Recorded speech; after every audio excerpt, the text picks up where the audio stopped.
From Daily Forex, this is Chris taking a look at the Swiss franc against the Japanese yen. The Swiss franc initially pulled back a bit against the yen during early hours on Monday, but we have turned around to show signs of life again.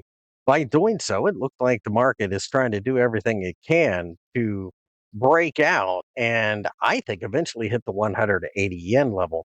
Remember, this is a pair of funding currencies, so it does make a certain amount of sense to think that perhaps we are going to continue to see a lot of volatility. But at the end of the day, this is a great pair to at least watch because it tells you what currency you don't want to own.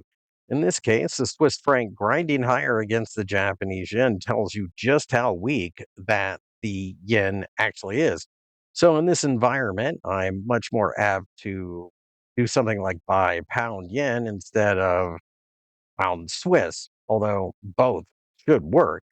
Ultimately, this is a market that I think is going to do everything it can to get to the 180 yen level and then break above there. We have several yen denominated pairs right now that all have reached all time highs, or I should say, at least long term highs recently.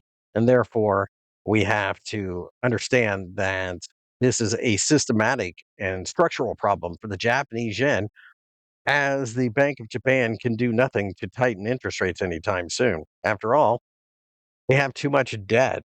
If they start to tighten interest rates, it could throw the Japanese economy into disarray. So, with this, I think you continue to be a buyer of dips on anything that is denominated in yen, including even the lowly Swiss franc.